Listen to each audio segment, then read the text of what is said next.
We are preparing to sail this boat for the first time in over a year. One of us has to make a mess if the other one's gonna clean up. It's a nice sound though, right? It's a little cramped. Scrubbing on your boat. You're not the one scrubbing. I have not put it in gear yet. Are you ready? Reverse. It's just the way she goes out here. Is it time to send it? Dreams are easy. Growth is painful. And balance is key. Hi everybody, this is Bums on a Boat. Welcome to Shock Mate. My name is Joel, and I have a crewmate, childhood friend with me. Hi, I'm Ezra. We're preparing Shock Mate. It's my 33-foot sailboat, 1974, one of the older models. We're preparing Shock Mate to sail. Why is this really exciting? Because Ezra, I've never sailed before, not once. I've got like very limited scope of information, so I'll be asking a lot of dumb questions through the day. there's no such thing as a dumb question. You haven't met me yet then. Okay. Don't drive the boat. Oh, well. She's locked. So a good question would be, why is the steering wheel not turning? Because the steering wheel lock is on. All right, let's get into it. All right. Oh! Gotta be a little goofy sometimes, Oh yeah, that's me most of the time. or else you're just not living. Indeed. We're running the jib sheets. Mm-hmm. If you don't know what jib sheets are, you are about to learn. We're gonna get to watch Ezra practice one of the 2 knots I showed him. There's 2, I believe, to me, the most used, important knots to know if you're gonna be a sailor, you're gonna be out here. We've got the starboard jib sheet attached to the jib sail with the bowline. So I'm gonna run the first one and we're gonna let Ezra do the second. I'm gonna run it along the starboard side, going through here, run it outside the rigging. You don't want it to run the line on the inside of the rigging, because if the sail wants to go out, the line's not gonna be able to go out. And then you run it through the car, which is down here.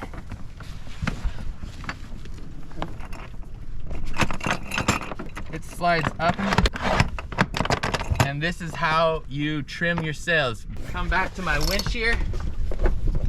Woo, that's a nice new line, oh boy. Now it's gonna be fun because we're gonna watch Ezra tie a bowline, which he just learned a couple days ago, but he's gonna have to tie it way up above his head. This bowline needs to be correct because this takes a lot of pressure. See his technique here? There we go. She got a good tail. Did you do it? I did it. It's okay, so let's see. It's a little different than mine. See if you can get it a little tighter. Okay. You see how long the loop is? Mm-hmm. That'll play. That'll play. And how do I know he did it right? The main thing I'm looking at is that the tail goes into the middle. It goes into the middle of the loop here. See the tail? All right, go ahead and run it. Sweet. This will be the first time Ezra has pulled out a sail. We're gonna pull it out on anchor just so he understands how it works. I've got the furling line. So this is wrapped around the drum at the bottom of the sail. And as I let this out, he's gonna pull on his jib sheet. We're just gonna see if the sail comes out, how it looks, and if the furler and sheets are all operating properly. All right, so go ahead.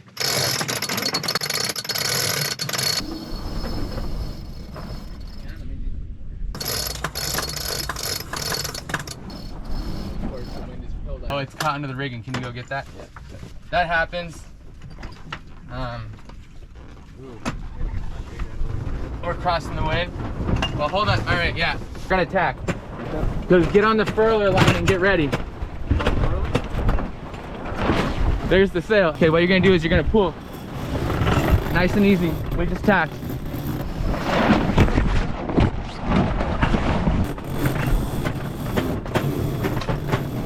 One, two. Okay, the jib sheets are run. It wasn't that crazy, but it was just we kind of crossed the wind, so the sail went to the other side. It's all good though, but mainly we just wanted to see if the sail came out. The sail went back in, and you know, the lines are all working, and they are. I love the new lines, by the way, and they fit. Last thing I'll say about the jib sheets is this line is great because not only is it really strong, but it's thin. It fits this winch here. My other line did not, so I can get 3 nice wraps here. I want a little slack, and then I come around the horn. That's my 4th wrap. Yeah, baby. So, in the time it took me to do all of this, 2 little hamburgers, Joel managed to do all of this. Well, one of us has to make a mess if the other one's gonna clean up. I have not completely cleared out the old sweaty locker since I've been back and gone all the way to the bottom. I've been in here to work on systems and stuff, but now I'm down here to, well, I got everything out of here. This is Shock Mate's locker. It's the old sweaty locker. And so I'm gonna clean up everything. There's some things that came out of here that I don't want to put back in here, so we're gonna throw stuff away, go through things. And now I have access to my autopilot, and then I have access to the engine. Having a chef on the boat is super valuable and super important. I've got a Dometic alcohol stove.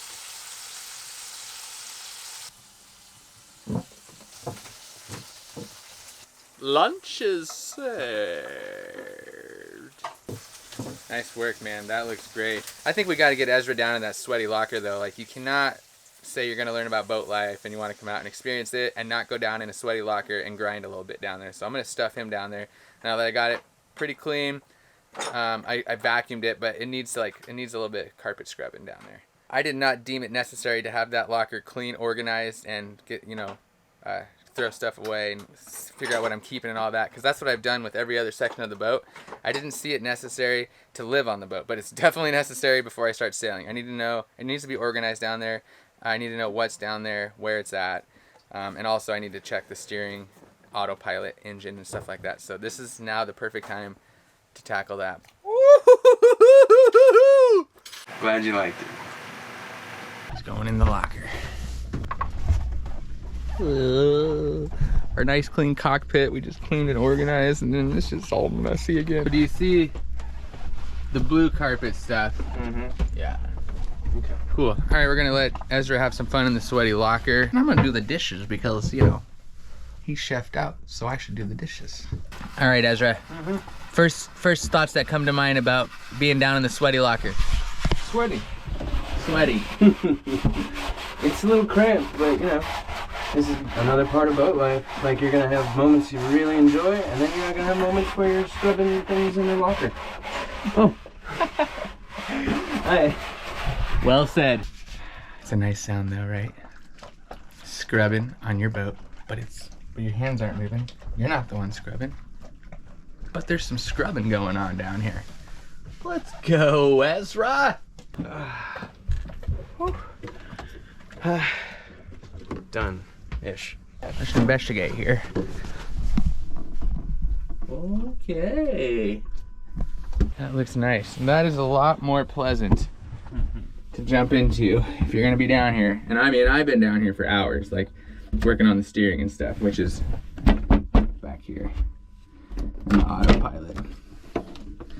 But you see, you can't get down here until all that stuff comes out of the locker. So imagine if you're sailing and you're having a steering problem or an autopilot problem. Only way to get down there is to get all this stuff out. And you're in seas where the boat's doing this. I mean, how realistic is that? That's why a goal of mine moving forward is gonna be to eliminate some of this stuff. Like, I have probably too many anchors. There's some things I don't need down here, because I want it to be, I want things that I need, but not so crowded that I can't get down here if I really need to. Because that has happened already once, and I'm like, all right, pull everything out. No, I'm just gonna go with no autopilot for 6 days. Now that we got the locker nice and clean, I have access to the aft end of the engine. We're gonna start this bad boy up, and I have not put it in gear yet. So I wanna put it in reverse, and I wanna just check the shaft seal. I wanna make sure the propeller, the prop shaft is spinning, everything looks good, the transmission is operating properly. So I'm just gonna pop it in reverse, even though we're on the mooring, and just give it a little fuel, make sure everything looks all right. And then I'm gonna put it in forward just for a little bit, because we're on the mooring ball, so I don't wanna do too much. I just wanna make sure it's popping into gear and everything's working. So that's what we're about to do, right? Meow.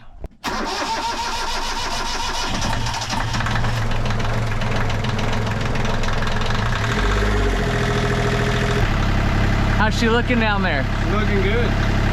All right, let me make sure we got water coming out of the back. Are you ready, Ezra? Are you ready? Do you know what is being asked of you? Yes, I do. I'm asking you, idle down, put it in reverse, idle up, idle down, put it in neutral. It's nice to have an extra hand. Okay, idle down,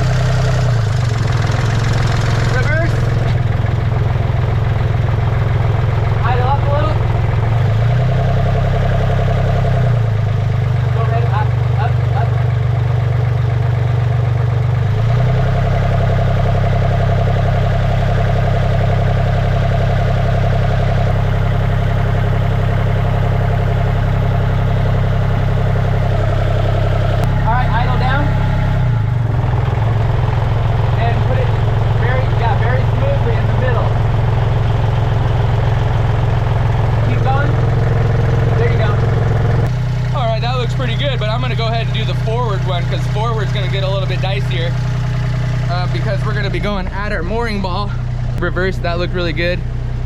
We went into gear is what I wanted to make sure. I wanted to make sure the prop spun. I wanted to make sure there was no water coming in from the prop seal. We have a PPSI dripless stuffing box. And I just wanted to check all of the hose clamps, make sure that the prop shaft was spinning evenly and there was no shaking or weird things going on with the engine. That looks pretty good. I'm gonna put it in forward, and I think I'm ready to, you know, with the engine at least, ready to pull the mooring and at least send it and see what happens.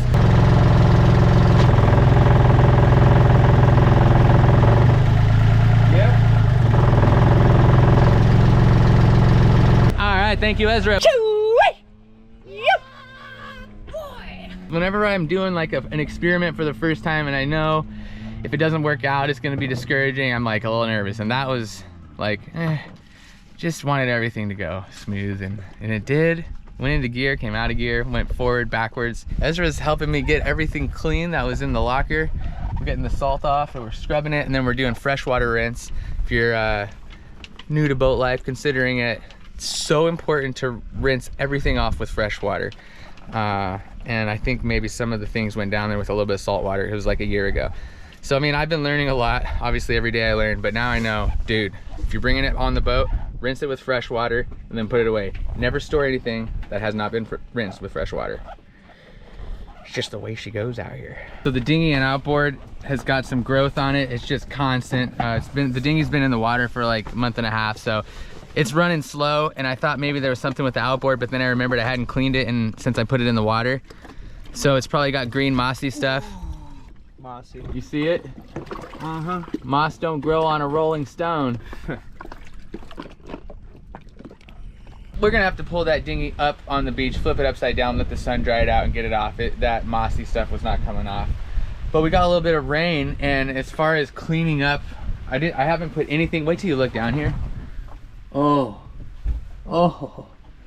Everything in there is super clean. I haven't put anything in there that hasn't been just scrubbed, squeaky clean. So anchors and chains, they're all here. I'm gonna take that out, lay everything out, scrub it, clean it before I put that back. So all anchors and chain are not going back yet. And then all my lines here, and we got the lines laid all over the deck because it started raining. Ezra's getting a nice freshwater rinse, and then he just laid the lines out because they seemed a little, maybe like a little salty and crusty. So we're gonna let the fresh water rinse everything out, and then we're gonna dry all the lines and just clean everything. Whoa! How you doing, Popeye?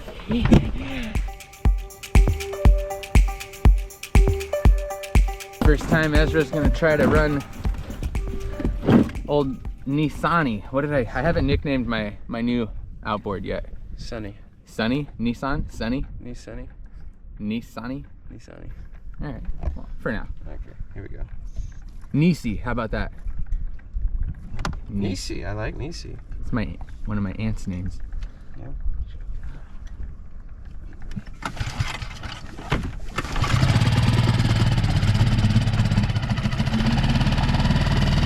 Are you ready? Here we go. Are you ready? I think so.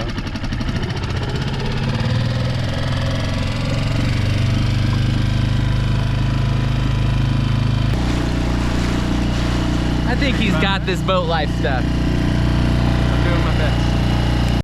All right, we had a few wild cards in our preparation to sail Shock Mate.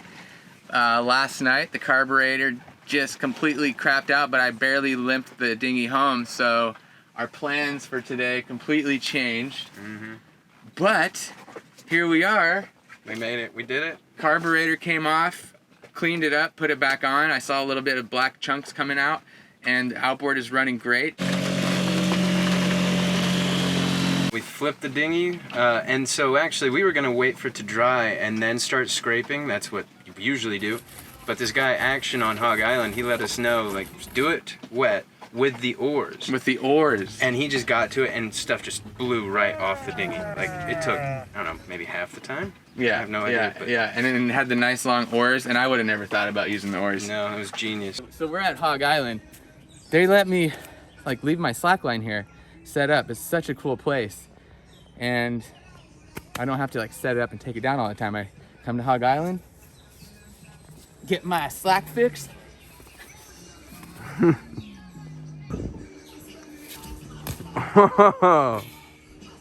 What'd you get her? Where did he put it? And he's working on it right now, but it's like a little purpley thing. Handmade by Mike himself. Ooh, that's pretty, man. My autopilot's still acting funny. I went down and investigated, so I would like to have the autopilot working before I set sail, but it's not a must for me because I've done so much sailing without it. Something with the rudder sensor arm, which the rudder sensor arm is connected to the quadrant, but it's just reading all the way to the port. No matter what, when I move the wheel, it's just reading all the way to port. So there's something going on.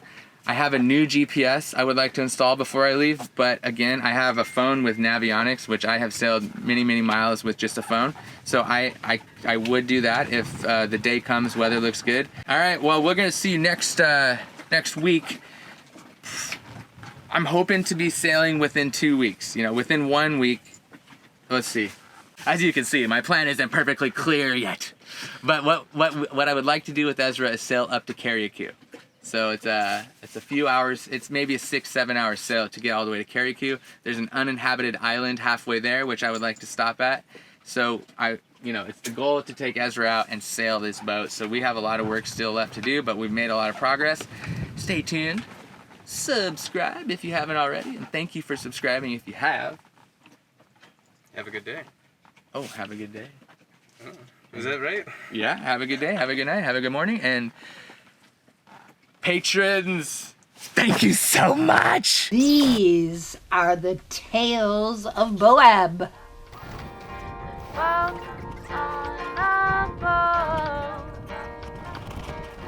B-O-A-B, baby, we're B-O-A-B, baby, we're